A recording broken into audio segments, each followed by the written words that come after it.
Oi, gente, boa tarde. Vamos começar mais uma aula hoje, certo? Aqui na telinha.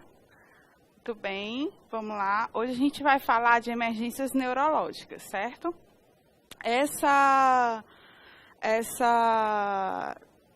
emergência era uma das emergências muito importantes também, muito comum, assim como as emergências cardiovasculares, as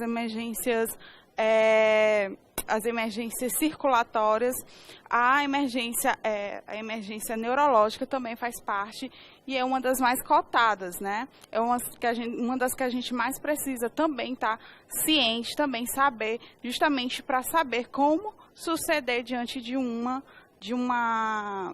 crise dessas, tá bom? Então vamos começar. Falando hoje de emergências neurológicas. Tá? E a primeira emergência neurológica que a gente vai citar hoje seria o acidente encefálico, tá? Que a gente chama de acidente vascular encefálico, ou o antigo AVC, ou o antigo derrame, ou o antigo, que a gente também pode chamar de ataque neurológico, tá? Então, tudo isso corresponde ao acidente vascular encefálico, antigamente chamado de acidente vascular cerebral. O AVC, hoje, a denominação, na verdade, é o AVE, tá bom?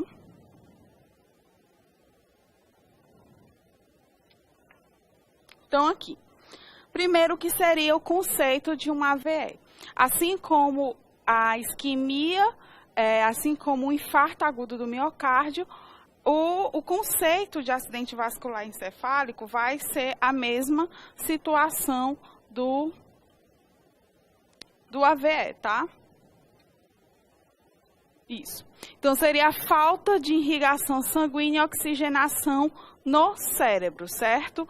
O cérebro, ele fica sem a oxigenação necessária. A gente sabe que 80% de todo o nosso oxigênio, de todo o oxigênio que a gente produz, que a gente recebe, são consumidos pela região cerebral, certo? Então, sem oxigenação, o que a gente começa a acontecer com o corpo da gente? A gente começa a ficar com rebaixamento do nível de consciência, ou seja, a gente começa a ficar alucinado, começa a querer desmaiar, certo? É por isso que quando tem aquela sensação de desmaio, de tontura, qual é a conduta correta a ser feita? Senta e coloca a cabeça entre as pernas, justamente para quê? Para que tenha um retorno venoso, para que o sangue, repleto de oxigênio, chegue na região cerebral e aí a pessoa não desmaie, certo? Os tipos, eu tenho 2 tipos, não se esqueça, são 2 tipos de AVE, certo? São 2 tipos de acidente vascular encefálico que eu tenho. Eu tenho a isquemia, certo? A isquemia, o que seria?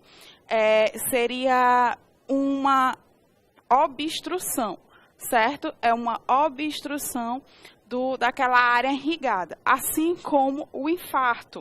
O que acontece no infarto? Não é uma área do coração que fica sem o suprimento sanguíneo, sem o nutriente necessário.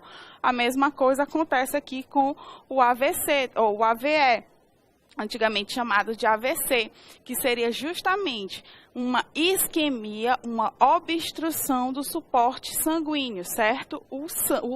Naquela área do cérebro fica sem oxigenação, e sem oxigenação, aquela área começa o quê? A morrer, certo? Então, o AVE é isquêmico, nada mais é do que uma obstrução por um trombo, por um coágulo, certo? Daquela área, daquela região que fica sem um aporte sanguíneo, certo? Sem oxigenação. Ocorre muito em quem esses AVE? Ele é mais suscetível a jovens, principalmente, não descaracterizando os idosos, as crianças, mas é mais suscetível em jovens, tá?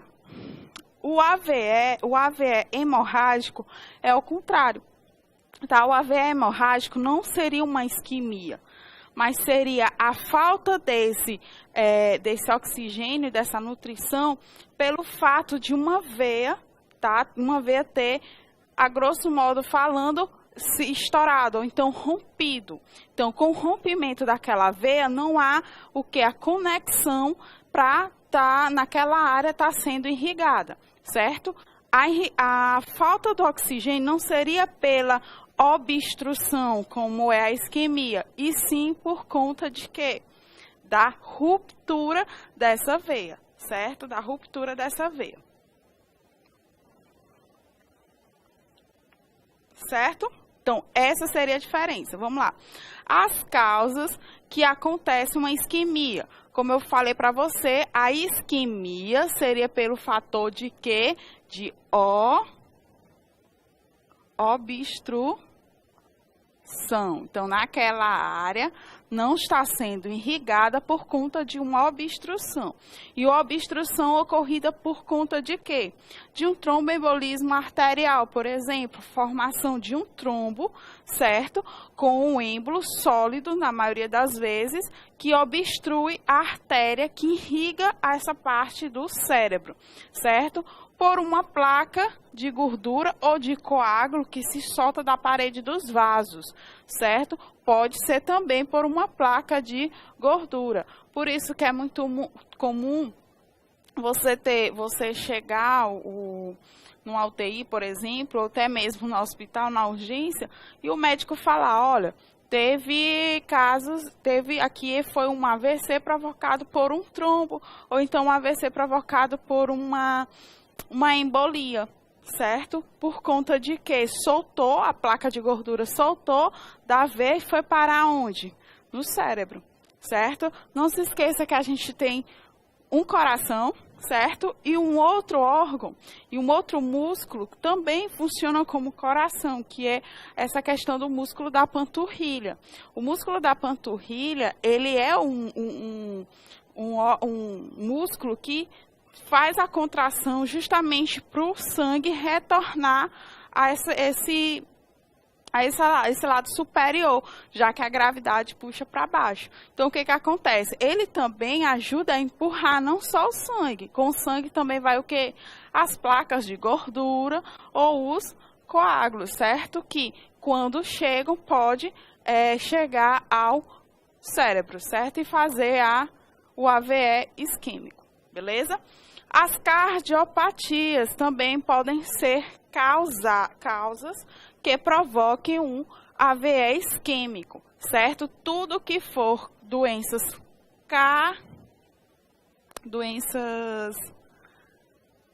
cardiovasculares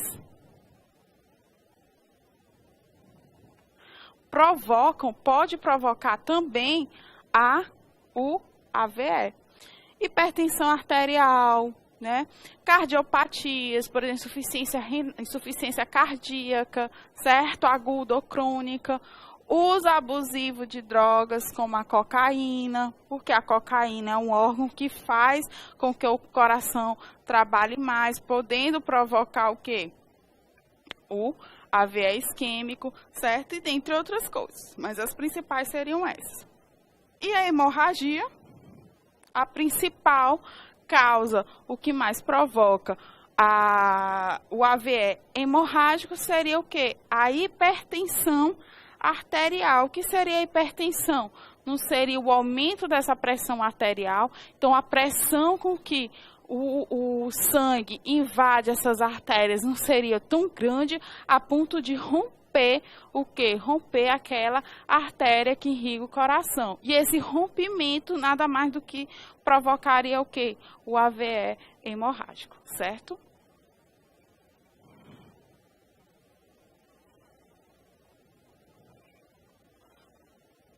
Opa! E os sinais e sintomas de um AVE nada mais é do que dores fortes, certo?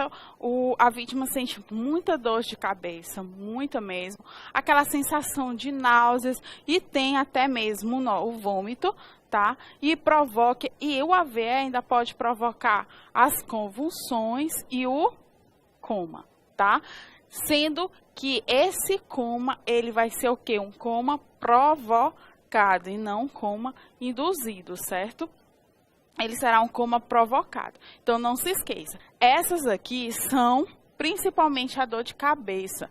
Ela é algo preocupante, certo? Por quê? Porque a dor, como eu já falei para vocês, é o quinto sinal vital. Se você sentir dor, algo de errado está acontecendo. E as dores fortes na cabeça, principalmente nessa região aqui atrás, na região occipital, certo, da cabeça, são indícios de que há uma hipertensão, um aumento da pressão arterial que pode provocar o que? O AVE isquêmico, tá? Pressões maiores do que 180. Estou falando de pressão que? Pressão sistólica maior do que 180 são riscos, são sinais de risco para um AVE, tá? Principalmente o AVE hemorrágico, beleza? Dificuldades de enxergar também é outros sintomas. Comprometimento da fala. A pessoa, você pede para ela soletrar um monte de palavras que tenham R, por exemplo, que são mais difíceis de falar, né? Nem soletrar, de falar, tá? E ela não consegue. Por quê? Porque ela está com comprometimento da fala, tá? Os movimentos dos olhos ficam incontroláveis, tá? Ele fica móvel, ele não tem um olhar fixo, você tenta, pede para ele olhar para você, ele não consegue porque os olhos estão incontroláveis, tá? Ele tem dificuldade de engolir, tá bom? Além disso, alteração no comportamento. Por quê? Porque há um rebaixamento, tá? Vamos lá, onde é que eu tô? Onde é que eu tô aqui, tá? O que que acontece?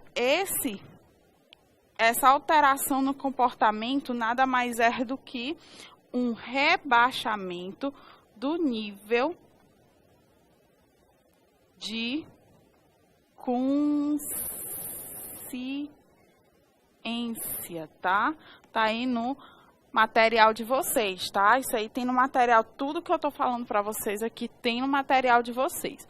Há também um distúrbio do equilíbrio, tá? Ele começa a penar de um lado. Por quê? Porque também há paralisia de uma das partes, né? De um dos hemisférios, e até mesmo a paralisia, como eu falei para você, da musculatura da face. Você pede para ele ri, um lado sobe, o outro fica parado, tá? Isso é uma característica de quem? Isso é uma característica de uma pessoa que está sofrendo uma AVE, um acidente vascular encefálico, tá? E os primeiros socorros para esse tipo de acidente? Não se esqueça, o que eu posso fazer diante de uma pessoa que me mostre todos esses sintomas, tá? Tem uma dor intensa, tem que seria a cefaleia, tem náuseas, né? Tem a marcha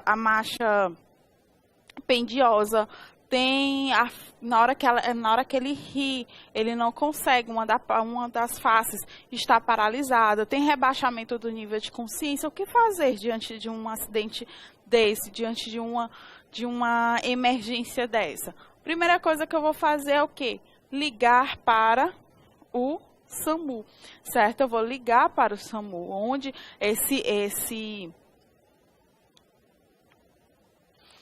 ai, meu Deus.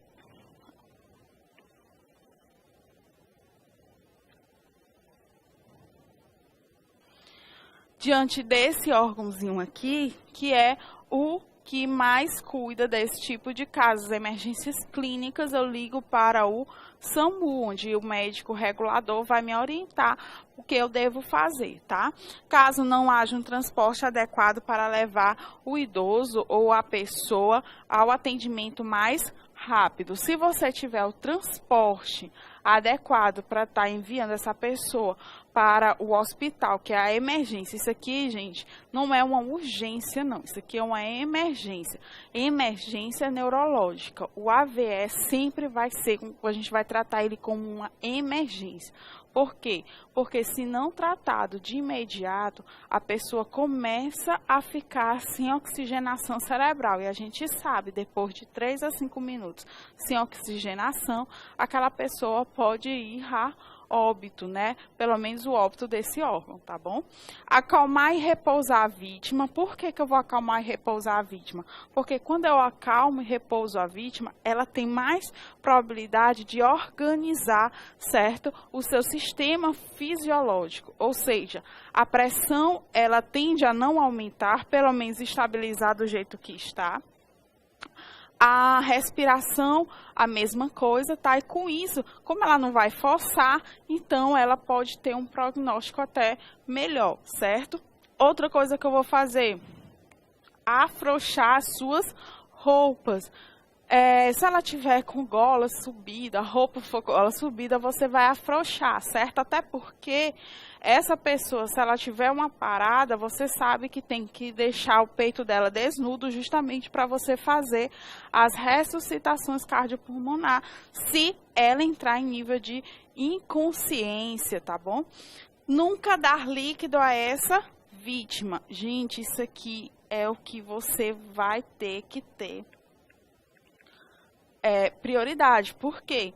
A gente ainda vê pessoas dando, socorristas, dando água, dando líquido, principalmente água, leite para essas pessoas. Isso não é bom. Por quê? Porque essa pessoa tem um risco, ela está com diminuição do nível de consciência. Se ela está com diminuição do nível de consciência dela, se eu der água para ela, ela pode broncoaspirar, ou seja, ela pode respirar essa água, em vez de ir para o sistema digestivo, essa água pode ir para o sistema respiratório, certo? Então, não é possível, não é viável você dar líquido para essas pessoas, tá? Nenhum desses acidentes é viável você dar líquido, mesmo que a pessoa tenha sede, mesmo que a pessoa diga que está com fome, você não dá nada para essa pessoa ingerir, tá bom?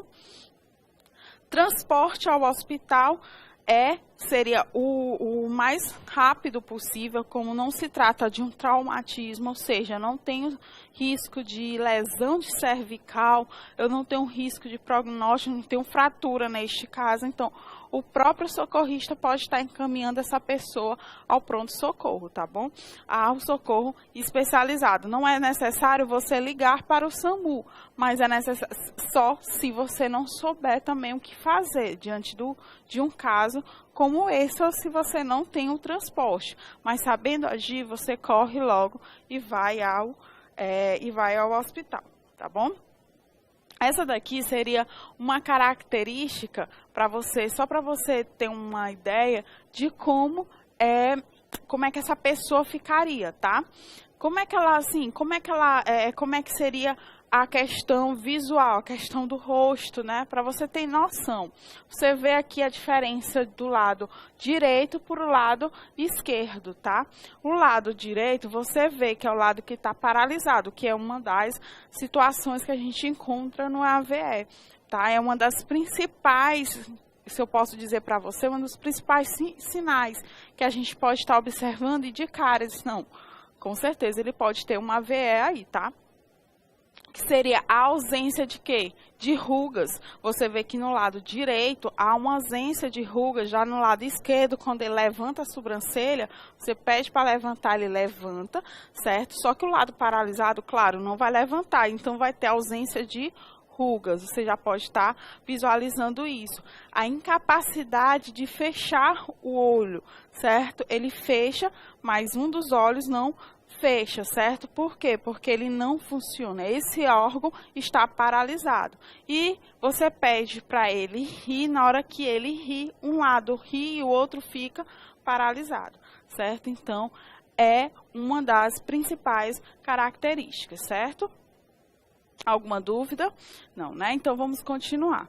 Crises convulsivas. Agora a gente vai falar das crises convulsivas.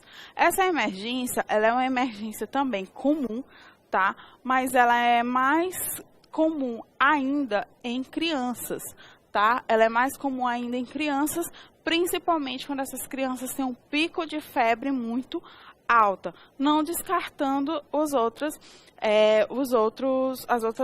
idades, tá? Mas em crianças ela é um pouco mais prevalente. Então, o que seria essa urgência? O que seria a convulsão? A convulsão nada mais é do que um distúrbio, tá? Que se caracteriza pela contratura muscular involuntária. O que seria isso? Seriam movimentos, tá? Movimentos musculares involuntários. Seriam os movimentos musculares involuntários de todo o corpo ou parte dele. Pode ser do corpo inteiro. A pessoa pode estar convulsionando o corpo inteiro ou então apenas uma parte, apenas a mão ou apenas o pé, certo? Pode ser do corpo inteiro ou de alguma parte desse corpo, certo? Provocando o aumento excessivo da atividade elétrica em determinadas áreas do cérebro, certo? É muito importante você ter consciência dessa emergência. Por quê? Porque essa emergência, ela é uma emergência onde eu tenho um órgão que fica vulnerável e nesse momento você não pode estar fazendo nada. A gente vai ver que uma das principais condutas nessa emergência é você não fazer nada, não mexer, não segurá-lo, é deixar ele convulsionando, certo? Só que se essa atividade cerebral, se essa atividade ela se prolongar por muito tempo, eu acabo tendo uma lesão nessa área do cérebro, certo? Ou melhor, nesse órgão, tá? Por quê? Porque é um órgão que está em extrema atividade. Nesse momento, são muitas cargas elétricas, muitas atividades elétricas que está invadindo essa área do cérebro, certo? E com isso, aquela área fica muito vulnerável a ter infecções ou mesmo a ter processos inflamatórios, certo? Então, fica uma área muito vulnerável. É por isso que existem casos em que a convulsão pode levar a consequências, como a pessoa pode ficar sem falar, porque aquela área do cérebro foi afetada, a pessoa pode ter contraturas musculares, ou seja, ela ficar nesse movimento para o resto da vida. Por quê? Porque uma área do cérebro que ficou vulnerável àquelas atividades foi danificada, certo? Foi danificada. Então, é uma emergência em que a gente tem que ficar de olho. Aquela pessoa convulsionou, tem que levá-la ao médico para saber a causa principal daquela convulsão, porque pode ser por uma doença, por uma patologia, por uma infecção, pode ter sido por um traumatismo, pode ter sido por uma febre, certo? Por um processo infeccioso, pode ter sido por um acidente vascular encefálico. Então, são várias causas, mas o importante é você descobrir justamente para tratar. Ou aquela pessoa tem epilepsia, certo? Mais de uma atividade elétrica dessa, mais de uma convulsão dessa no ano, ou seja, se a pessoa teve dois episódios convulsionando no ano, e se esses episódios não têm uma etiologia, ou seja, não tem uma causa, então pode ser que essa pessoa tenha a epilepsia, que é uma doença que deve ser tratada, certo? Elas devem, certo? Elas duram e elas devem durar poucos minutos. Podem ser acompanhadas de perda de consciência. As pessoas podem ter perda de consciência ou não. Ou seja, elas podem convulsionar e depois não lembrar de nada, ter a amnésia, ou ela pode convulsionar e lembrar depois que ela realmente convulsionou, certo? O importante é que essa crise ela tenha poucos minutos. falando para você, ele está em atividade elétrica. Se ele passa muito tempo nessa atividade, o que pode acontecer? Aquela área fica sem oxigenação. Se aquela área fica sem oxigenação, então, com certeza, ela vai ter aquela parte reprimida, né, sem suprimentos, e pode vir a óbito, com certeza. Então, é comum a recuperação dos sentidos, não apresentando maiores problemas. Até quantos minutos? 5 minutos, não se esqueçam, tá? Então, é comum a recuperação, ou seja, ela convulsionou, depois o corpo vai, como ela estava em extrema atividade, depois o corpo vai relaxando, certo? Até ela recuperar todos os sentidos, tá? E até mesmo a consciência, sem ter nenhum tipo de problema. Mas, se ultrapassar esse tempo limite, que seria os 5, e algumas literaturas dizem que até 4 minutos, isso pode começar a provocar um dano neurológico naquela pessoa. Por isso que, como eu falei para vocês, existem pessoas que realmente ficam, afetam até os sentidos. Por exemplo, a fala afeta o sentido, o olfato, a audição. Tem algumas pessoas que chegam a ficar surdas porque afeta a parte do cérebro que é responsável por reorganizar esse sentido, tá bom? Geralmente, tá? Durante a convulsão, além da contratatura desordenada, ou seja, além dos movimentos desordenados, há também o que? A salivação abundante, e é um dos principais sinais também que a gente vê quando a pessoa, antes mesmo dela começar a ficar em extrema atividade muscular, ela começa primeiro a o quê? A salivar, tá? Ela começa a salivar. Você olha para a pessoa, ela começa já a babar, tá? E na hora que ela começa a babar, a eliminação também das fezes e urinas, o que você vai fazer? Você vai sentar essa pessoa e vai virar ela na posição lateral de segurança, aquela posiçãozinha que a gente já viu muitas e muitas vezes, certo? Você vai colocar ela de lado, tá? Para quê? Para que a saliva, ela não aspire a saliva dela, ou seja, ela não respire essa saliva. Então, antes mesmo da contratatura, pode vir a salivação, tá? E também a eliminação de fezes e urinas. A queda dessa vítima, quando a gente não sabe, então, quando a gente não tem nem experiência, mas conhecimento do que fazer numa emergência dessa, a vítima, ela tem esse risco de queda, tá? Principalmente quando o socorrista não sabe. Então, a queda da vítima é quase sempre desamparada, ou seja, ela cai, certo? Ela começou a salivar e de repente ela cai no chão. E essas quedas, elas provocam o quê? Ferimentos, tá? E esses ferimentos, eles podem ter consequências graves, porque eles podem, como a gente sabe, as feridas, elas podem ser abertas, então ela pode ter uma fratura, por exemplo, ela pode ter um trauma crânioencefálico, dependendo da queda. Ela pode estar bem aqui, pode começar a convulsionar e bater a cabeça na quina de uma mesa. Então, isso vai começar a provocar outra emergência, certo? Então, já vai da emergência neurológica indo já para a emergência traumática. Então, a gente tem que ter muito cuidado nesse sentido, tá bom? E aqui são figuras de uma pessoa convulsionando, tá?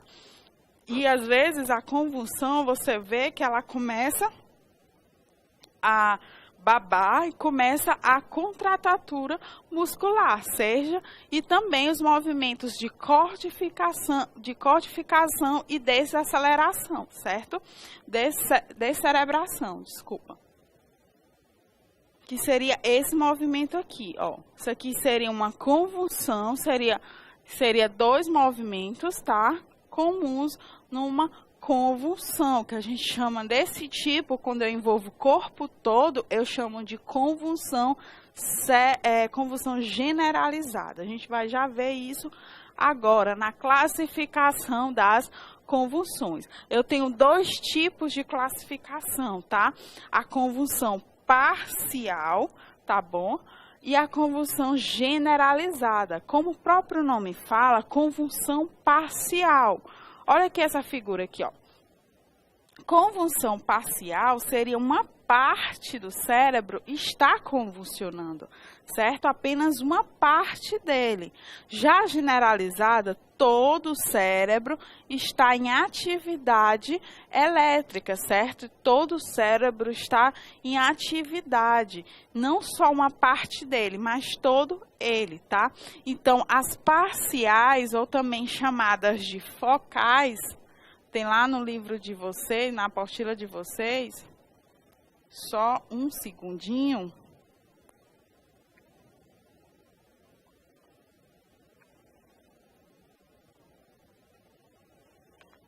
Só um segundinho aqui, deixa eu botar aqui para vocês. A parcial, também chamada de focal, certo? Ela é o quê? Ela pode ser simples ou complexa, tá? Simples, eu tenho a diferença vai ser essa. Eu tenho uma preservação da consciência, tá? Já a complexa, que ela pode ser com alterações parciais ou completa da consciência, ou seja, ela pode ter amnésia ou ela pode ter uma parte com amnésia, tá? Em um determinado tempo, ela perde a consciência, tá? Então, ela pode ser simples ou parcial. Esse tipo aqui de convulsão parcial, como eu disse para vocês, só uma parte do cérebro está convulsionando, elas são comuns porque em que tipo de movimento, em que área do corpo, principalmente mãos, certo? Braços, membros superiores e membros inferiores, tá? Perna, pé, tá? Que elas são mais comuns, tá bom? Então, parcial ou focal, porque uma parte do cérebro está convulsionando, tá? Tá em crise de convulsão. Simples, com preservação da consciência, ou seja, ela lembra que convulsionou, tá? E complexa, com alteração parcial ou completa da consciência, tá? Ou seja, tem uma parte daquele movimento que ela não lembra, tá? Que ela que teve amnésia, ou então, durante toda a crise, ela não lembra que esteve convulsionando, beleza? Aqui eu tenho a generalizada, que também é dividida em duas, que é a ausência, que é um pequeno mal, ou seja, ela não ocasiona a convulsão, o corpo inteiro está convulsionando, toda a parte do cérebro convulsiona, só que ela é um pequeno mal, tá? Ela tem uma curta duração. Já a tônica e a clônica é o que? É o grande mal. Essa daqui ela é um pouco mais perigosa, por quê? Porque ela ocasiona lesão cerebral, beleza? A gente vai ver ela já já. Crises tônicas e clônicas, a gente vai estar dando uma ênfase maior. O que seria ela? A contratação tônica das extremidades. Então, todo o corpo ele vai contrair, principalmente extremidades, mãos e pés, eles ficam contraídos, tá? Evolui para a fase clônica com a contração muscular bilateral, ou seja, tanto o direito quanto o esquerdo vai estar convulsionando, os dois hemisférios, direito e esquerdo, convulsionando. Ao acúmulo de secreções, certo? A pessoa começa a acumular, por exemplo, acumular pus nas as regiões respiratórias, tá? Começa a babar, a salivação, tá? Salivação, tá? E tem a cianose, que seria as extremidades arroxeadas. Temos a dilatação das pupilas e o aumento da frequência cardíaca. Então, a frequência cardíaca, ela aumenta. Claro que ela aumenta. Por quê? Porque o corpo inteiro convulsiona, o corpo inteiro está em movimentos musculares, tá bom? Aqui, após recuperar a consciência, ela apresenta em confusão mental. Aqui há o quê? Após recuperar a consciência, apresenta convulsão ou confusão mental. O que que isso significa? Na crise, você sabe que tem a diminuição do aporte de oxigênio, certo? A diminuição do aporte sanguíneo. Por quê? Por conta das crises da atividade elétrica. Com isso, quando acaba essa atividade elétrica, eu falei que aos poucos o corpo vai mantendo o seu estado neurológico, seu estado fisiológico normal, certo? Lentamente ele vai voltando ao normal. Só que, por ser lento, o paciente ou a vítima ainda fica com confusão mental. Por quê? Porque aos poucos há o suprimento de oxigenação. Eu falei para vocês que um dos casos da confusão mental seria o quê? A diminuição do nível de consciência. Então, quando eu tenho a diminuição do nível de consciência, eu vou ter a confusão mental, certo? Então, tá aí a fase tônica e a fase clônica. E vamos ver quais seriam os fatores que podem levar essa pessoa a ter a convulsão, certo? Então, quais seriam esses fatores? Primeiro seria o distúrbio emocional ou psicológico, tá? Distúrbios emocionais e psicológicos podem levar a crises de convulsão, tá? Fatores novos de estresse ambiental também pode levar. Por quê? Porque são descargas, gente. A convulsão nada mais é do que descargas elétricas no corpo. Então, quando eu tenho um alto nível de estresse, eu vou soltar muitos neurotransmissores que acabam sendo liberados com muita frequência, a mais do que o corpo pode suportar. E com isso acaba ocasionando as atividades elétricas de forma exacerbada, tanto que o corpo não consegue suprir tudo aquilo. Então, começa a ter as convulsões, tá? As febres, por conta da desnaturação das proteínas, tá? As hipoglicemias também, os estados tensionais, que seria a ansiedade, a frustração também, cafeínas, tá? A cafeína em excesso provoca também a abstinência de medicamentos, abstinência de drogas, abstinência de álcool, tá? Certo? Epilepsia, só que a epilepsia, como eu já falei para vocês, ela é uma doença, tá? Ela é uma doença e a gente tem que saber diferenciar o que é a epilepsia do que é a convulsão.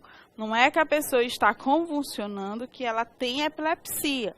A epilepsia é uma doença, a crise convulsiva é um sinal, certo, dessa doença. Tumores cerebrais e o AVE também, tá? Os tumores cerebrais por comprimir alguma parte cerebral que ocasiona também uma disfunção de descargas elétricas. E substâncias venenosas, tá? Venenosas, tá bom? Substâncias venenosas também podem provocar as convulsões.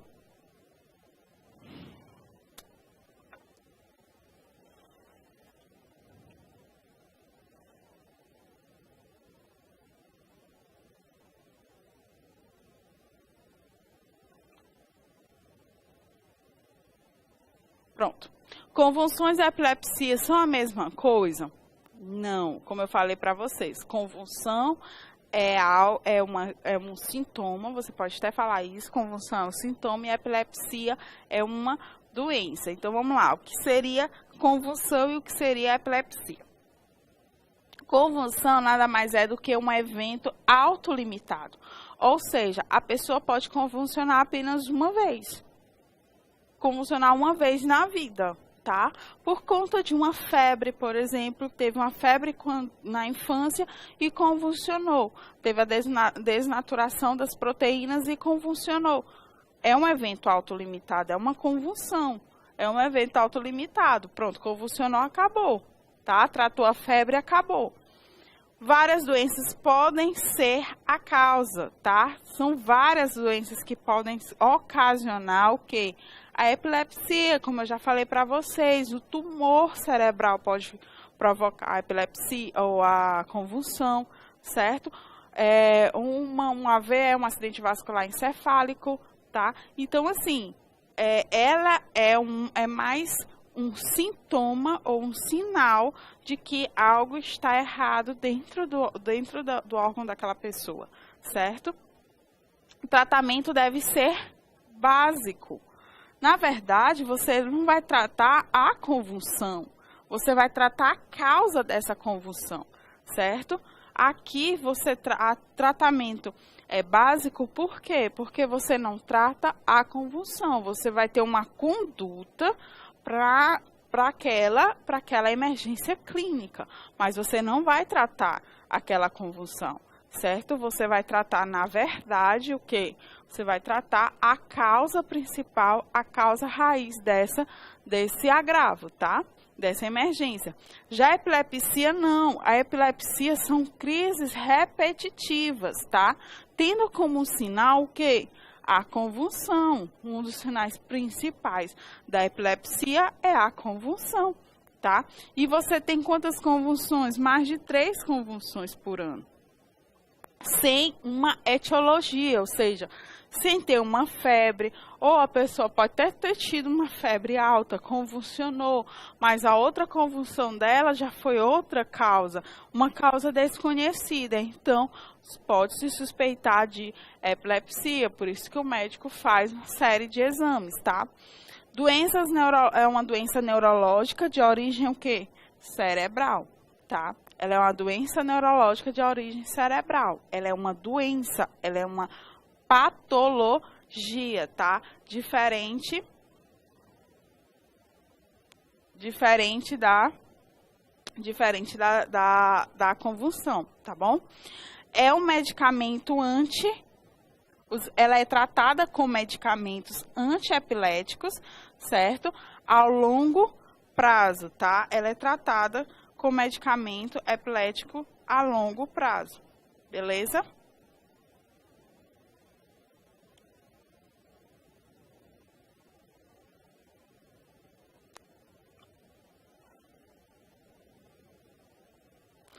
Ai, meu Deus. O negócio aqui desandou. Pronto.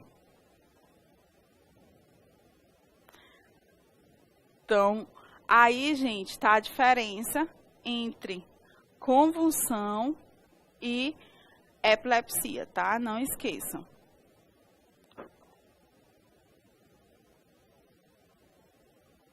Então, quais seriam os cuidados que eu vou ter com esse paciente, tá?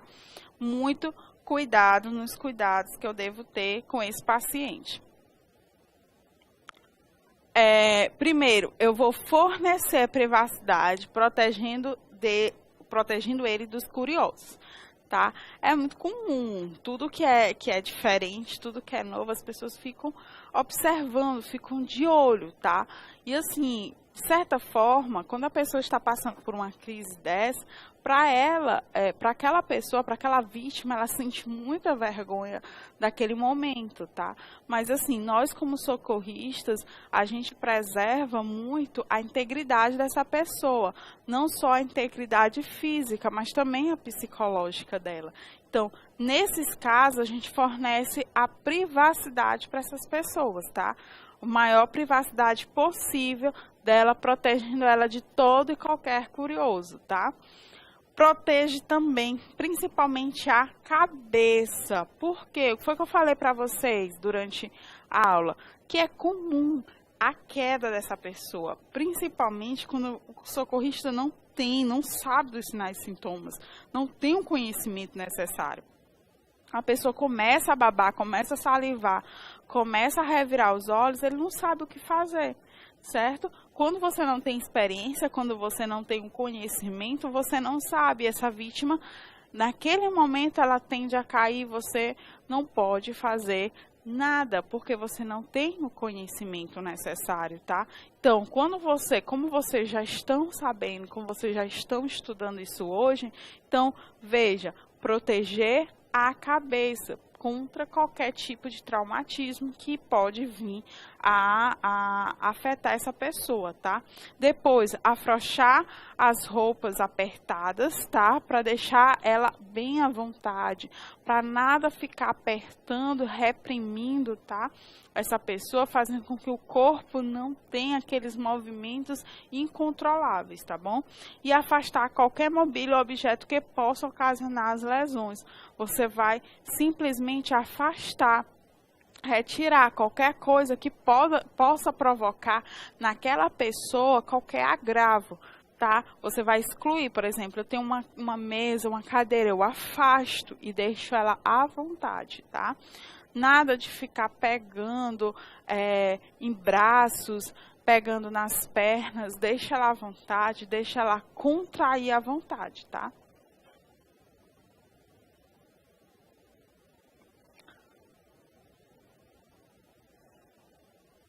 Nunca tentar abrir forçadamente a boca já cerrada.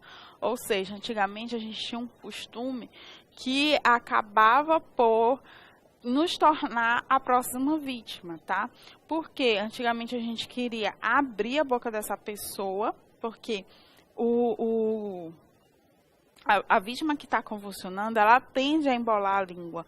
Então, a gente tinha tanto medo dessa língua embolada, ou então que ela mordesse a língua, tinha tanto medo que que a pessoa engolisse aquela língua, que a gente pegava, mesmo com a boca cerrada, a gente abria forçadamente a boca dessa vítima e tentava puxar ou colocar alguma coisa lá e acabava decepando o dedo, tá? Então, assim, nunca jamais tente abrir forçadamente a boca dessa pessoa, ou melhor, nunca tente nem chegar perto da boca dessa pessoa, tá? Porque naquele momento ela não tem como controlar a musculatura maxilar dela. Então, se ela tiver com contratura facial, ela vai decepar o seu dedo. Não tenha nem dúvida, e não é porque ela queira, mas é mais um movimento involuntário. Também não tente conter a paciente durante a crise, como eu falei para vocês. Não tente segurar braços, segurar pernas, segurar a cabeça, pensando que ela vai ter um traumatismo. Não tente fazer isso. Por quê? Porque você vai traumatizar. Você não vai deixar na grosso modo falando, se debater, e vai acabar contraindo a musculatura dela, provocando aí vários tipos de traumatismo na região interior dela, tá? Administrar medicação se estiver hospitalizada. Se é só o caso que ela esteja hospitalizada, aplicar medicações, como é o caso do diazepam, né? O diazepam é uma das medicações mais utilizadas em casos de convulsão, tá? E lembrando para vocês, essa seria a forma correta de colocar a pessoa. Caso ela vomite, caso ela saia sangue, isso aqui não se preocupa, é porque ela mordeu a língua. Então, para ela não ter o risco de aspirar o próprio sangue, então você coloca ela em posição lateral de segurança, tá bom? Então, aqui, numa crise convulsiva, esse diálogos em que essa figura ela é bem didática para vocês entenderem. Então, não vai ter uma pessoa, se tiver várias pessoas ajudando, melhor ainda, mas se não tiver, você vai o quê? Cronometrar o tempo. Como eu falei para vocês, é muito importante fazer o cronômetro do tempo, porque crises convulsivas superior a 5 minutos, riscos de lesões neurológicas, certo? Então, isso você tem que ligar imediatamente para o serviço especializado. Não contenha o paciente, não faça força para a contenção desse paciente, tá? Quando a crise passar, ofereça ajuda e jamais ofereça o líquido para essas pessoas, tá? Por quê? Líquido e nem faça com que ela cheire algo muito forte, como é o caso do álcool, porque às vezes essa pessoa fica inconsciente, tá? Ela ficou inconsciente, posição lateral de segurança, tá? E não ofereça nada para ela, e nem para ela tomar e nem para ela cheirar. Tá? Proteja a cabeça, removendo os óculos, afrouxe as roupas e vire o paciente de lado. É exatamente isso que eu vou fazer, tá? E procurar um socorro após essa pessoa retornar à consciência. Lembre-se também, depois de retornar à consciência, deixe essa pessoa deitadinha do jeito que vocês estão vendo aí. E depois depois de 10 a 15 minutos, você senta ela, certo? E depois de 10 a 15 minutos é que ela pode levantar. Você tem que ter isso em mente, tá bom? Beleza? Então, vamos agora ver só um videozinho, tá? Sobre crises convulsivas que a gente preparou para vocês. Aí um videozinho de 2 a 30 minutos, tá? Só para vocês terem um pouco mais de entendimento sobre como seriam essas crises convulsivas, beleza?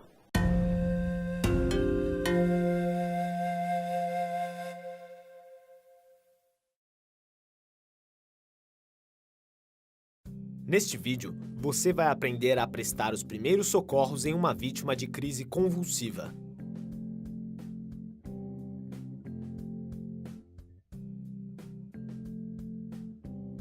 Durante a crise, não tente mexer a vítima, ao menos que ela esteja em perigo. Tire de perto qualquer objeto que possa causar ferimentos. Não tente imobilizar a vítima, mas proteja-a de choques e impactos com a ajuda de um pano.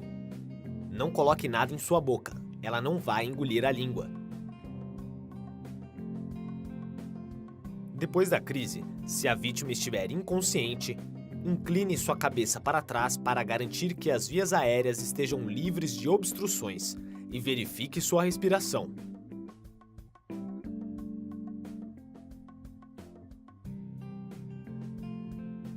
Deite a vítima de lado, na posição lateral de segurança.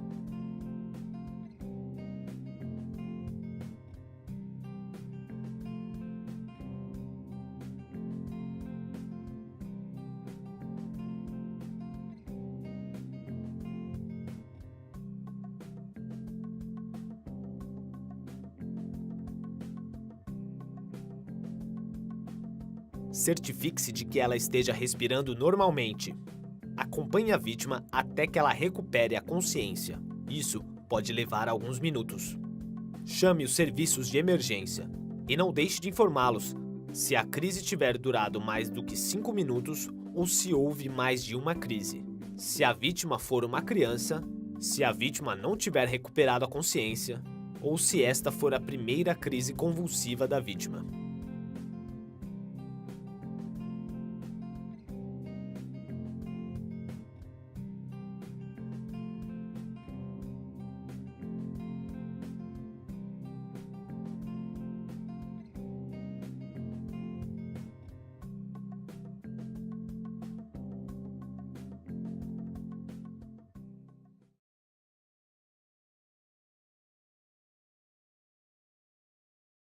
Pronto, gente. Então, vocês viram aí os cuidados que a gente deve ter com as vítimas de convulsão, né? De crises convulsivas, beleza?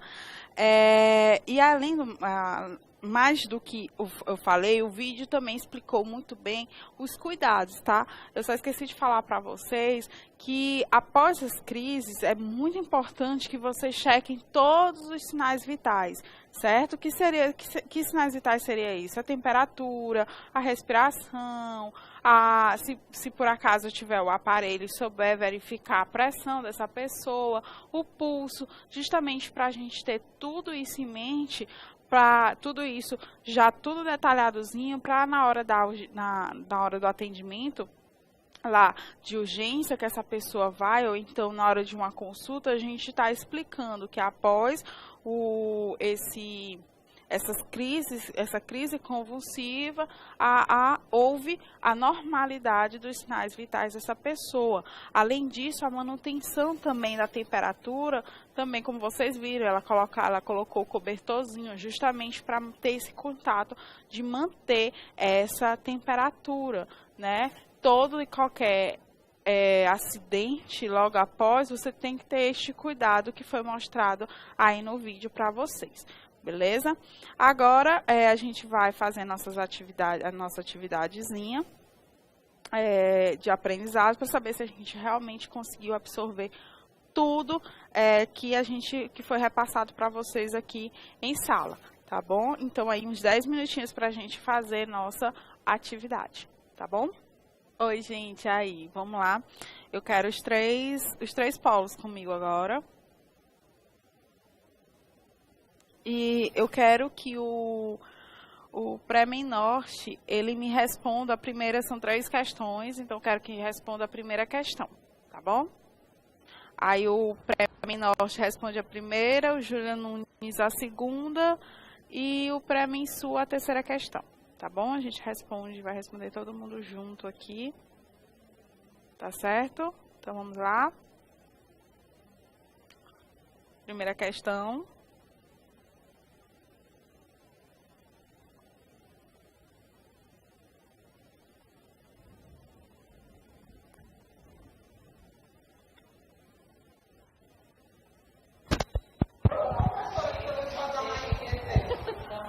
Pronto?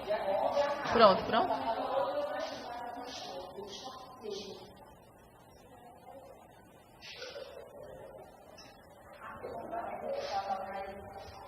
Professora? Oi, agora eu tô escutando. Boa tarde. Boa tarde. Boa tarde. Boa tarde. A resposta da primeira questão é garantir e assegurar a abertura e manutenção das vias aéreas, tranquilizar o paciente e mantê-lo em repouso, chamar o atendimento móvel de saúde ou encaminhá-lo à emergência o mais rápido possível e não administrar nada via oral e mantê-lo a pessoa tranquila. Isso mesmo. Então, essa daí é uma emergência, né, que a gente deve utilizar para quase todos os tipos de emergência neurológica, né? Que seria justamente, a gente tem que manter a calma para quê? Essa calma serviria para quê? Para até deixar a pessoa mais tranquila. Apesar de que não está sabendo o que está acontecendo, mas não se ajudar. Justamente, mas assim, o foco principal dessa conduta seria justamente manter ele calmo, para ele manter o quê? O sistema fisiológico dele também calmo. Se você Tranquilo. fica calmo, o seu sistema respiratório, circulatório funciona bem, ok? Calmo. Sim. Exatamente. Certo? Essa é a resposta. Obrigada. Obrigada. Segunda questão. Eu me chamo Josileide, sou uma das alunas aqui do Polo Júlia Nunes. E eu vou falar aqui sobre a diferença entre os acidentes vascular cerebral, que são suas características, certo? Ou seja, a segunda questão da atividade de aprendizagem. Bem, os AVCs eles estão divididos em acidente vascular,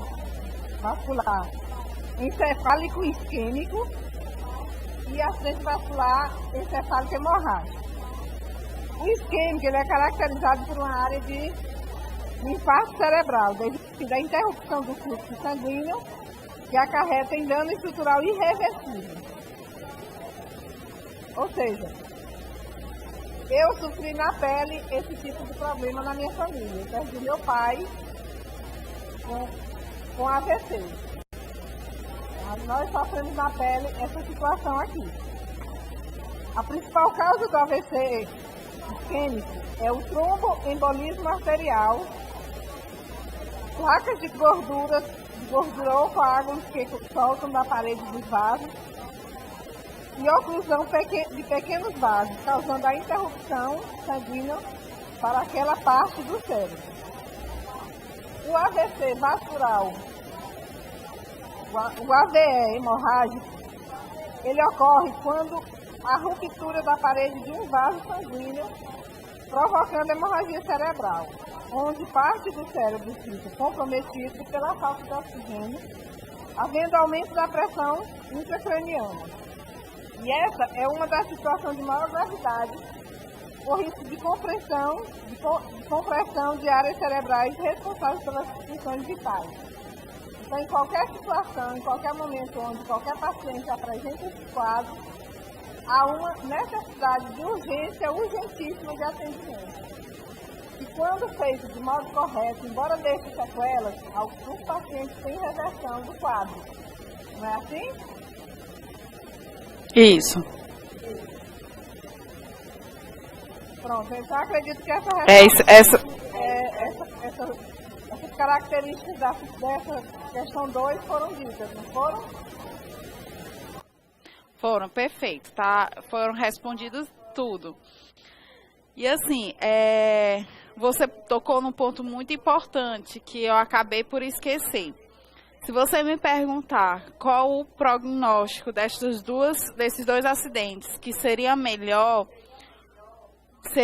a resposta seria o isquêmico, certo? Por quê? Porque o isquêmico eu tenho uma obstrução, certo? Que ele pode ser reversível de forma mais fácil, certo? Eu posso estar desobstruindo essa artéria de forma mais fácil com medicamentos que vão diluir esses trombos ou esses coágulos, certo? Diferentemente do AVE hemorrágico, onde eu tenho uma ruptura dessa artéria, desse vaso, tá? Essa artéria, veia, certo? Então, o prognóstico pior seria justamente o do AVE hemorrágico, por isso que quando se descobre que há um acidente vascular encefálico nessas pessoas e esse acidente ele é hemorrágico, a pessoa urgentemente vai para a UTI, porque existem casos em que há o aumento da pressão intracraniana, como você comentou, e essa ruptura provoca essa hemorragia que provoca internamente na região do cérebro, vista muito bem na tomografia, às vezes elas devem ser drenadas, né? Devem ser drenadas e podem, se ela não agir rapidamente, pode levar a outra emergência que a gente bem conhece, que foi explicada na aula passada, que seria o choque, né? É o caso do choque, também o choque neurológico, né? O choque neurogênico, como a gente viu na aula passada. Perfeito a sua resposta. Muito obrigada. Ok, então muito obrigada. E a terceira questão?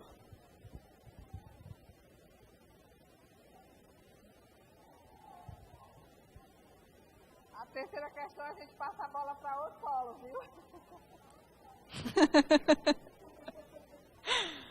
Bora lá, agora é o pré-mensu, né?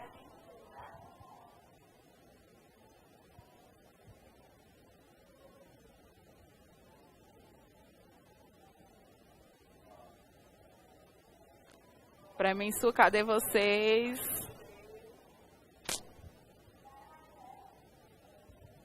Pode ser nós, professora. Vamos lá, esses meninos estão show de bola. Boa tarde. Boa tarde. Marlene, Júlia Nunes. Certo. É o Bora lá, seguinte, dona Marlene. para descrever como o socorrista pode estar observando as convulsões, né? E o que fazer durante os primeiros socorros. Primeiro, remover os objetos de pé. Aliás, primeiro, não remover a vítima. Deixá-la onde ela está. Remover os objetos de perto, né, que pode machucar. Proteger a cabeça da vítima. Monitorar a respiração da mesma. Posição lateral de segurança. E chamar o serviço de emergência. E está todo o tempo ali observando Perfeito. o comportamento e desenrolar do problema. Muito bem. E além disso, acrescentando ainda mais, verificar sinais e sintomas, manter cuidado para manter a temperatura ok. Não é isso? Não é isso, dona Marlene? Exato. Exatamente. Muito bem, é exatamente isso. Todo mundo entendeu, gente? Tem alguma dúvida? Querem perguntar alguma coisa? Tão bom ver vocês assim na telinha. Não, nada? Vamos embora para a próxima aula? Vamos lá. Agora a gente vai ter aula do emergência traumática, certo? Vamos lá? As emergências traumáticas, gente, que a gente vai estudar agora, são de extrema importância também, não menosprezando as outras, mas essa a gente vai ter que ter um cuidado peculiar, porque ela abrange traumas, né, que podem chegar a, vamos dizer assim, a ocasionar o óbito da pessoa. Aqui é interessante a gente simplesmente ter noção do que fazer, certo? Aqui você vai ser o detentor do salvamento da salvamento da vítima, se você tiver realmente a consciência do que você vai estar fazendo, certo? As outras emergências clínicas podem ser tratadas até como urgências clínicas. Elas são, vamos dizer assim, um pouco mais fáceis, porque você não tem vamos dizer assim, um cenário interessante, né? Numa emergência traumática, você tem um cenário assim bastante, vamos dizer assim, vastos, né? Bastante, vamos dizer, bastante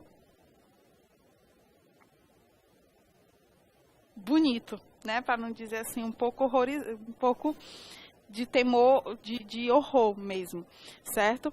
Então aqui você só vai realizar essas atividades, o verdadeiro socorrista só vai realizar essas atividades mediante o seu conhecimento, certo? A sua limitação, aqui você verifica a sua limitação, porque eu trabalho, nesse trabalho você vai ver pessoas num estado às vezes muito forte. Você vai ver, você pode visualizar pessoas com trauma encefálico, visualizar a abertura de crânio, abertura de braço, né, ferimentos. Estou falando de emergências traumáticas mais intensas, certo? Então você vai ver feridas, então você só vai realmente utilizar o seu conhecimento e a sua limitação, tá bom? Então bora lá começar. Considerada a terceira causa de morte, tá? Só um segundinho. Volta coisinha. Pronto. Eita, que hoje está que tá. Vamos lá. Vamos começar. Terceira causa de morte, tá? No mundo, tá? Sem falar das sequelas que essa emergência pode trazer, tá? Perdendo apenas para quem, professora? Para emergências cardiovasculares e doenças com câncer, tá? ela só perde para esses 2 tipos de doença, doença cardiovascular e com câncer, mas é a terceira causa de óbito no Brasil, principalmente no Brasil não, no mundo, principalmente em jovens, certo? Em jovens, certo? E principalmente do sexo masculino, tá? É um problema de saúde pública. Por que é um problema de saúde pública, gente? Porque aqui há uma concentração muito grande de verba pública, tá? É uma concentração muito grande de movimentação, e de políticas públicas ao redor dessa emergência traumática. Aqui você lida muito com a questão do tempo. O tempo aqui, ele é ouro, tá? Então, é um problema muito grande de saúde pública, tá? O importante é agir de forma racional, por isso que eu vou falar para vocês de novo. Reveja as limitações. Professora, tem um horror a sangue. E aí, não vou ser um socorrista? De forma nenhuma, você é um socorrista. No entanto, reveja suas limitações neste tipo de emergência, tá? Porque se eu não tenho, se eu não gosto, se eu ver, eu desmaio, então existem algumas emergências traumáticas que se eu for lidar, eu vou estar prejudicando ainda mais, vou deixar aquela pessoa ainda mais ansiosa, vou deixar aquela pessoa ainda mais nervosa, certo? Tenha agilidade, tá? Saiba agir com agilidade, cuidado, aqui, falando mais uma vez, a razão tem que ser o elo principal, tá? Por quê? Porque às vezes eu quero ajudar aquela pessoa sofreu um trauma, aí teve uma perfuração, aí eu quero estar lá ajudando aquela pessoa, vou lá e pego, sem nenhum tipo de EPI, seguro o sangue daquela pessoa, mas eu nem conheço aquela pessoa, e aí? Me torno a segunda vítima, certo? Por isso, haja com racionalidade, deixa a emoção de lado e racionalidade, porque você vai ter que ter cuidado para não ser a próxima vítima. E segurança, tá? Aqui seriam os mesmos procedimentos que eu falei na aula, na primeira aula para vocês, tá? A gente vai só repetir aquilo que for necessário e algumas mudanças que ocorrem de uma emergência clínica para uma emergência traumática, tá? E há mudanças na organização do atendimento. Por quê? Lá na emergência clínica, eu tenho uma sequência, tá? Vocês lembram da sequência lá? B, C, B, A, C, A, B, certo? Aqui não, aqui a sequência muda. Antigamente eu via circulação, depois a abertura de vias aéreas, depois a ventilação. Aqui a organização do atendimento, ele muda por completo, tá? Eu não estou tratando de uma emergência clínica, eu trato de uma emergência traumática, tá bom? Então, a avaliação inicial, ela vai se modificar em algumas partes, tá bom? Vamos só relembrar algumas coisas lá da aula passada, da primeira aula, tá? A gente sabe que a avaliação inicial, certo? Vai ser dividida em 4 sequências, tá? Que sequências são essas? A primeira sequência vai ser o quê? O controle da cena, certo? O controle de cena. Cena de quê? Do local. Beleza? Do local. Ocorreu esse acidente aqui que vocês estão vendo na figura.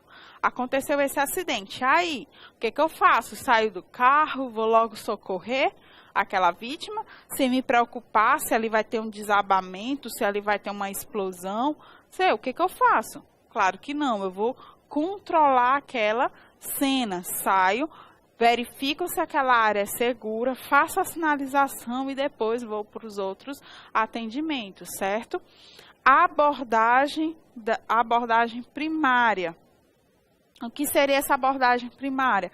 Verifico a vítima, certo? Verificação da vítima. A vítima está responsiva, ou seja, ela fala, ela está consciente, ela respira. Essa vítima tem alguma hemorragia, essa vítima está com alguma sequela. Então, isso tudo é o que? Abordagem primária. O nível de rebaixamento de consciência. Ela sabe diferenciar dia da noite, que dia é hoje, qual é o nome dela. Isso tudo é avaliação primária, tá? A abordagem secundária, gente, não é nós que fazemos, certo? Eu coloquei aqui porque faz parte da etapa sequencial, mas não é algo que vamos fazer. Por quê? Essa abordagem, fala-me Cristo, essa abordagem, ela é realizada por quem? Pelo socorro, certo? Pelo socorro especializado.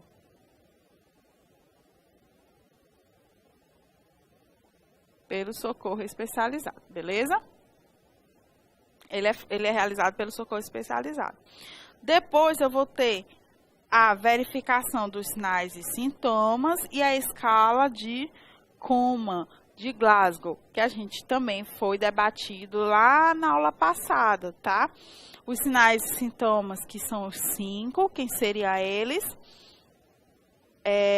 Respiração, pulso, temperatura, pressão arterial e dor. Verifico esses sinais vitais e depois verifico a escala de coma de Glasgow, que vai verificar o quê? O nível de consciência, certo? Eita, onde está? O nível de consciência, tá? Essa escala de coma verifica justamente o nível de consciência. Quanto menor for, mais risco essa pessoa terá de lesão neurológica, tá? Mais risco ela terá. Então, examinar o mecanismo de trauma também. Como foi esse trauma? É trauma de quê? É trauma aberto? É fechado? É trauma de tórax? É um trauma químico? É um trauma mecânico? É um trauma térmico? Tá? O que são traumas químicos, mecânicos e térmicos? Trauma químico é aquele trauma que tem substâncias químicas envolvidas no meio, ou seja, é um trauma com produto que tem a solda cáustica, por exemplo, certo? Produtos corrosivos. Trauma térmico são traumas que envolvem por exemplo, o fogo, né? Temperatura, por exemplo, também um trauma com gelo, certo? E trauma mecânico são batida contra, certo? Que são batidas contra, por exemplo, batida de um veículo que pode ser frontal, lateral, transversal, certo? Então, tudo isso você deve examinar. E por que eu devo examinar isso? Porque isso deve ser passado, tá? Eu não vou ter a mesma conduta de um trauma térmico com a mesma conduta de um trauma mecânico. Eu não vou ter a mesma conduta, porque um trauma térmico, eu estou falando de queimaduras. No momento em que a pessoa está queimada, eu não vou tratar ela como se ela tivesse com um trauma, por exemplo, de cervical. Seria diferente, certo? Eu vou tratar a queimadura dela e não o trauma. Eu posso até tratar os dois se ela tiver os dois tipos de mecanismo de trauma, certo? Observar e colher as informações que forem pertinentes. O que seriam informações pertinentes? Seriam justamente essas informações aqui, que seria se ela está com nível de rebaixamento, seria qual é o tipo de mecanismo do trauma, seria qual era a pulsação dela, qual era a respiração, como foi esse acidente, tudo isso seria importante. Acidentes mecânicos do tipo frontal, eles tendem a ter um prognóstico muito ruim, porque eu tenho exposição de vísceras, tá? Eu tenho traumatismo abdominal, que no abdômen tem vários tipos de vísceras, né? Por exemplo, o fígado, o baço, deixa eu ver mais. Eu tenho rins, né? Então, essa região, não rins não, mas na região abdominal eu tenho uns órgãos que são fatais, principalmente o fígado, tá? Coração, também no mecanismo mecânico de frontal, uma colisão frontal, eu também posso ter traumas de perfurantes, como trauma trauma que pode ocasionar pneumotórax, hemotórax, certo? Pericardite. Então, tem várias consequências. Tá aqui. Na abordagem primária, gente, eu vou ver o quê? Eu vou realizar a mobilização da vítima de sua posição inicial, certo? Professora, eu posso mobilizar a vítima? Se você souber, sim. Se não, você não vai fazer isso. Por quê? Porque, gente, quando você mobiliza, principalmente se a vítima tiver fratura ou suspeitas de fratura, a fratura pode ocasionar uma hemorragia, pode perfurar um órgão, pode perfurar um vaso. Então, a realização de mobilização ou realização de conduta sem mobilização, certo? Deixar a vítima na posição inicial, tá? Então, realizada sem mobilizar a vítima de sua posição inicial. Então, se você encontrar a vítima desse jeito, você deixa ela desse jeito, porque os únicos profissionais preparados para mobilizar essa vítima são o pessoal treinado, que é o pessoal do SAMU, do Corpo de Bombeiros e entre outros, tá bom? Havendo mais de uma vítima, fazer a classificação de risco. O que seria a classificação de risco? Eu posso ter um acidente com múltiplas vítimas, certo? Ou seja, um acidente em um ônibus. Eu posso ter, ou mesmo num carro, eu posso ter mais de uma vítima. Então, aquele cenário vai me fazer classificar quem está grave e quem não está, certo? Uma vítima que eu só tenho escoriações, só tenho pequenos arranhões, você verifica, a vítima fala bem, a vítima não tem rebaixamento de nível de consciência, a vítima respira bem, a vítima tem pressão boa, tem pulsação boa, é uma vítima que precisa de um atendimento de urgência? Não, certo? Aí você vai dar prioridade para aquela vítima que eu tenho nível de rebaixamento, onde eu tenho temperatura caindo, onde eu tenho respiração aumentando ou diminuindo, onde eu tenho pulso ficando fraco ou pulso acelerado demais. Então, onde eu tenho alterações dos sinais vitais, seriam as vítimas em que eu vou ter uma observação melhor, uma observação maior, onde eu vou prestar os primeiros socorros mais rápido. Por quê? Porque aquela vítima, sim, ela é uma vítima com risco de lesão, ou um risco de iminente de morte, tá? Então, a classificação de risco, ela é feita principalmente depois de que você verifica, primeiro, visualiza aquela vítima, certo? Visualizou aquela vítima, vê se aquela vítima tá bem, tá respirando bem, tá falando bem. Então, uma vítima em que você não vai ter vamos dizer assim, uma atenção a mais nela, porque é uma vítima que desenvolve bem, certo? Diferente de uma vítima em que você vê que ela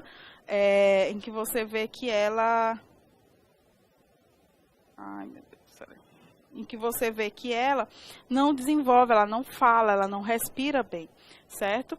Então, você vai classificar, você vai ver essa classificação de risco através dos sinais vitais, tá? através dos sinais vitais, verificando a responsividade dessa pessoa. Depois, essa avaliação ela deve ser feita em 30 segundos, tá? Não menos do que 30 segundos. Então, deve ser vista em 30 segundos, tá? E a sequência que muda, beleza? Como eu falei para vocês. Numa emergência clínica, a sequência é o quê? É C, B, deixa eu ver. Então, numa emergência clínica, a sequência é C, A, B, D, certo? Circulação, abertura, boa ventilação e desfibrilação, tá? Aqui muda, tá? Aqui mudou. Aqui a primeira é A, depois B, C, D, tá? É o A, B, C, D.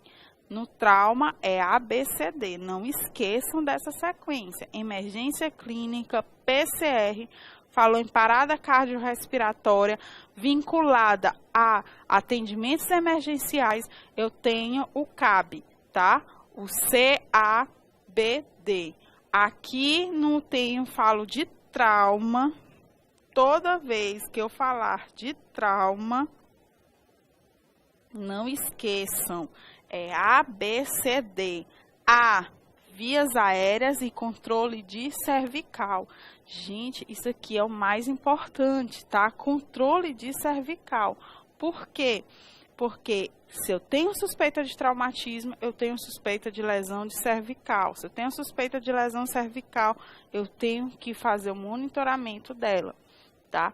Suspeita de lesão cervical pode ocasionar a diminuição ou a cessão de movimentos de membros superiores e membros inferiores, tá? A movimentação do corpo como um todo. Tem uma lesão medular, tá bom? B, boa ventilação ou respiração, tá? Que a gente vai para aquela velha conduta. Se você conhece aquela pessoa bacana, beleza, dá para fazer a ventilação, a respiração boca a boca. Se eu não conheço, a Associação Americana de Cardiologia fala que eu não sou obrigado, e ela ainda fala mais, que é recomendável você não realizar a respiração boca a boca. Lembrem-se disso. C, circulação e controle de quê? De hemorragia, certo? Aqui realizo no C, compressão torácica e controle de hemorragia. Trauma pode vir com hemorragia, não se esqueça, tá? Diferente de uma emergência clínica, onde eu não tenho exposição, posso não ter exposição hemorrágica, tá? Aqui não, aqui eu posso estar visualizando a hemorragia. Aí o que eu vou fazer diante de uma hemorragia? Conduta para hemorragia. Ou pressiono aquela ferida, fazendo a compressão, fazendo o curativo compressivo, tá? Que seria justamente aquilo que a gente viu na aula passada, né? Pega um tufo de ou gases ou um pano limpo e coloca em cima da ferida e faça a compressão. Importante que você esteja com as luvas, tá?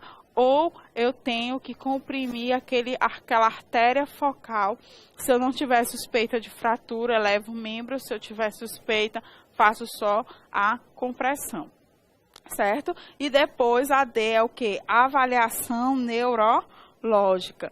Não é a desfibrilação, é a avaliação neurológica, onde eu vou ver se aquela pessoa, eu vou utilizar, na verdade, a escala de coma de Glasgow, que está lá naquela aula que a gente falou de coma, tá bom? Então, essa vai ser a sequência. Então, a sequência para trauma vai ser o que? A, B, C e D. A, o que seria abertura de vias aéreas e controle da cervical, beleza? O controle da cervical, gente, não é você colocar o cordão, o colar cervical, é você posicionar a cabeça da pessoa, segurar a cabeça da pessoa, certo? Fazendo com que ela não faça os movimentos, tá? Movimento para lá ou para cá, porque pode lesionar a cervical, tá bom? Então, o controle da cervical é você segurar a cabeça dessa pessoa, tá bom? B, boa ventilação ou respiração. Fez a abertura das vias aéreas, certo? Veja se tem alguma coisa, se teve queda da língua, tá? Porque veja se ela está respirando direito e fazer a ventilação, se você tiver o equipamento necessário. C, circulação. Primeiro eu vou fazer o controle da cervical e depois, se ela não tiver pulso, eu vou fazer o que? As compressões torácicas, certo? E D, avaliação neurológica, com o quê? Com a avaliação do nível de consciência dessa pessoa. Certo? Pronto. A figurazinha aqui. Pronto. Essa figura que eu queria mostrar para vocês. Aqui, gente, aqui é o A, tá? O A é aqui. Aqui você veja que ele tá fazendo o quê? O controle da cervical, tá? Aqui ele abre, abertura.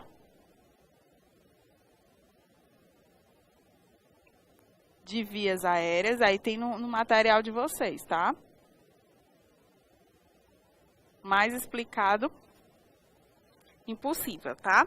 Abertura de vias aéreas aqui, e quando ele abre as vias aéreas, ele já faz o controle da cervical.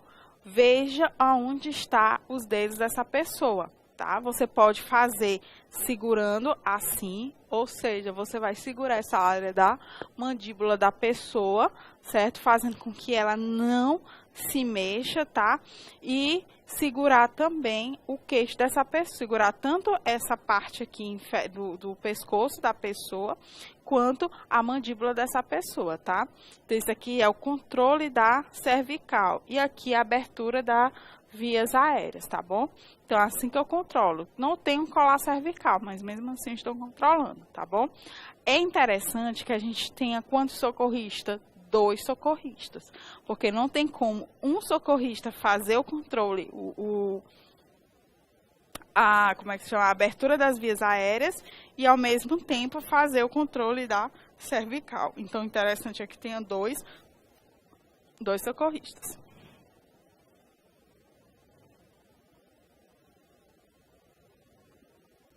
Espera, passei demais. Aqui é o quê? Pronto. Aqui é o quê? Aqui é o B, tá? Aqui é o B. Ele tá verificando o quê? A respiração. Como é que eu verifico a respiração?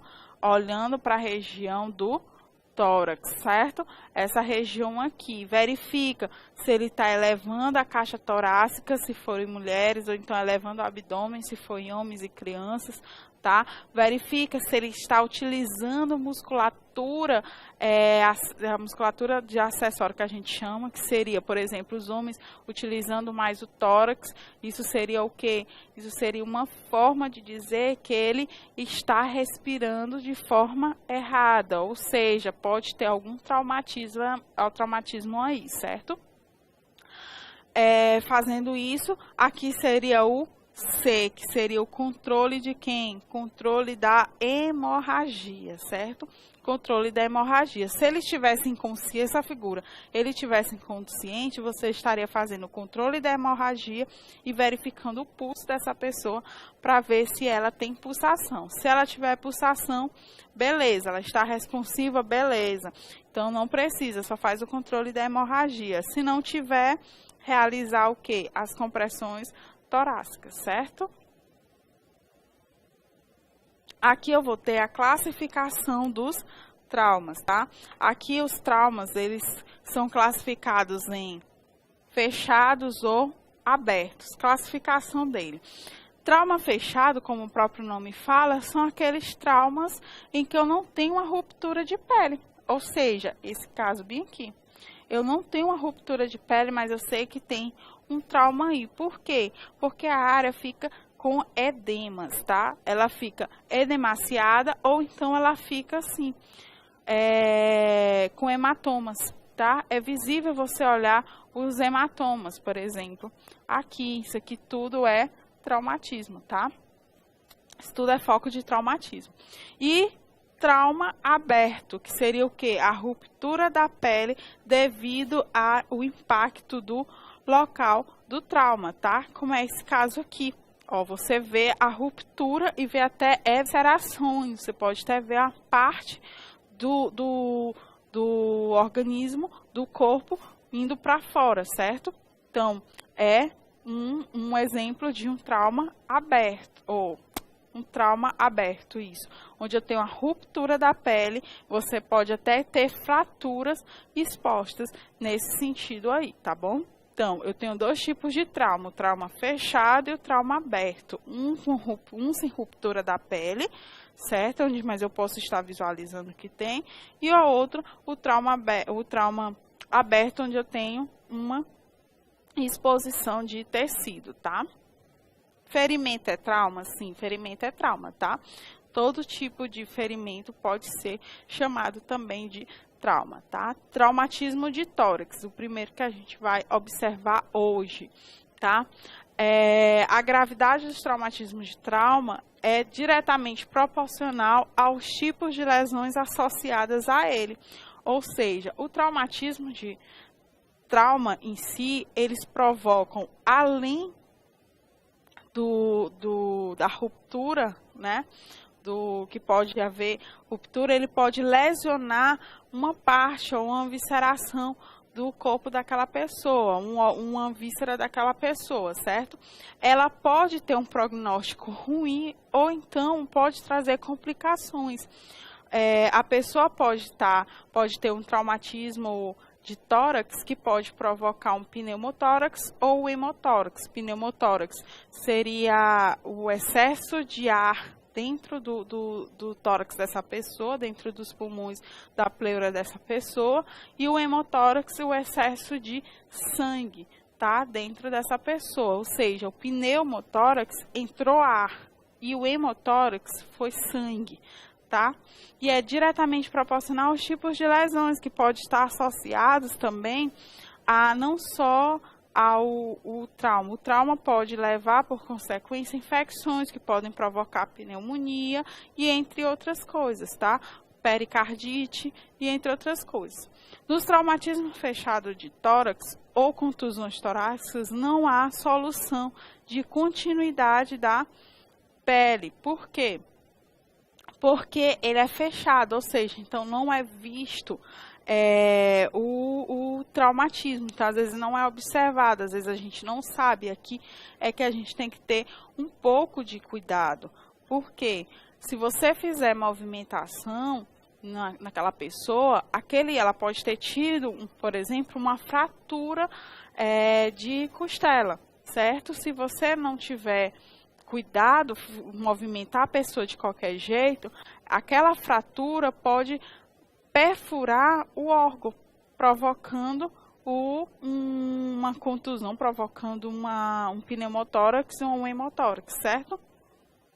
As contusões são exemplos de traumatismos fechados, tá? Onde você observa, você só pode observar, você só sabe que tem uma contusão pela área do local, que ficou edemaciada, que está quente por conta do processo inflamatório que está ali atingindo aquela pessoa e está edemaciado, tá? E tem foco de hemorragia, tá bom? Chamadas de penetrante quando atinge a pleura, certo? Ou pericárdio, ou então mediastimo, certo? O que são isso, professora? Esses traumas penetrantes, a pleura, gente, nada mais é do que uma película que serve como proteção do pulmão, certo? Ele protege o pulmão. Então, quando há um trauma de pleura, a gente tem o que a gente chamou agora de pneumotórax ou de hemotórax, certo?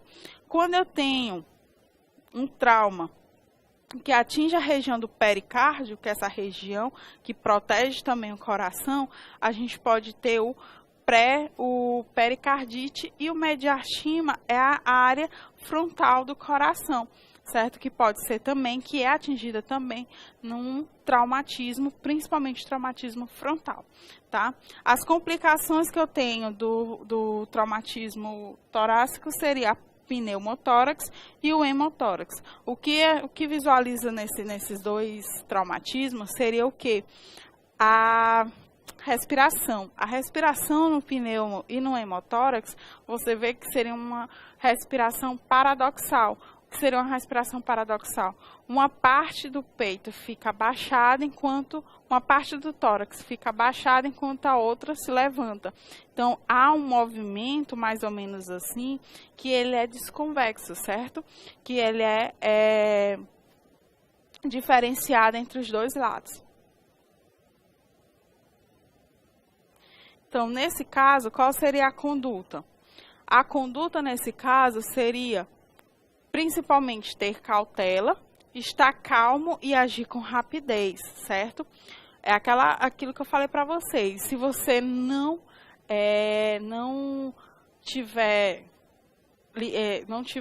gostar de ver esse cenário, então você nem chega perto. Por quê? Porque você tem que agir com cautela, você tem que manter a calma, certo? E nisso, esses dois, para você agir com rapidez e sensatez, você tem que manter a cautela e a calma, tá? E fazer com que a sua vítima também fique assim. Foi o que eu falei, acabei de falar para você. Nesses traumatismos de tórax, o principal órgão que vai ficar exposto será o pulmão e o coração, certo? Então, se eu tenho uma desestabilização, se eu fico nervoso, eu passo nervosismo para a minha vítima, então ela acaba tendo um déficit nos dois órgãos, certo? Os dois órgãos afetados serão os órgãos que ela vai precisar e não vai poder, e esses órgãos não vão poder ajudá-los, certo? Então, quanto mais calmo, mais tranquilo a vítima ficar, mais melhor vai ser a conduta nesse caso, tá bom? O acidentado deve ser deitado sobre o lado ferido, ou seja, se ele levou, por exemplo, se ele levou um tiro nessa região esquerda, você vai deitar ele na região esquerda, certo? Deixando ele na posição lateral de segurança, certo? Aquela posição em que eu deito lateralmente. No caso, para ser direita ou esquerda, eu vou saber qual foi a área afetada, beleza? E sempre aplicar o que? O curativo, certo? Ou a gases no local da compressão, certo? Ou se eu não tiver gases, se eu tiver pano, eu posso aplicar nessa área e pressionar para que ele não tenha perda. O que acontece? Interiormente, a nossa pressão interna do nosso pulmão ela é negativa, certo? Quando eu tenho entrada de ar para dentro do nosso pulmão, ela começa a ficar positiva e a gente começa a desestabilizar essa respiração. A gente começa a ter o que a gente chama de hipercapnia. A gente tem um aumento, certo, do monóxido de carbono, que a gente chama de hipercapnia, e a diminuição de O2, que a gente chama de hipoxemia, certo? Ou hipóxia, certo? Então, assim, para que não haja isso, há a aplicação do curativo, certo? De gases ou compressão com panos limpos, tá? O curativo, ele deve ser vedado totalmente ou preso. O que eu tiver, eu tenho que usar a minha imaginação nessas horas para poder prender até a chegada do socorro. Aqui é aquele caso que eu falei para vocês quando a gente estava tratando de hemorragia. A gente tem que pegar panos limpos ou gases e pressionar aquela área para a gente não ficar toda hora pressionando, porque às vezes essa pessoa precisa de outro cuidado. O que a gente vai botar? Ou a gente coloca esparadrapo, se não tiver esparadrapo, até cinto mesmo a gente coloca para aquela área ficar o quê? Completamente vedada. Naquele local do tórax não pode entrar ar, porque se entrar ar, eu vou agravar ainda mais, formando um pneumotórax, tá bom? O acidentado deve ser encaminhado com urgência ao hospital. Nesse caso, a gente vai ter que esperar o socorro especializado por conta da imobilização dessa vítima, certo?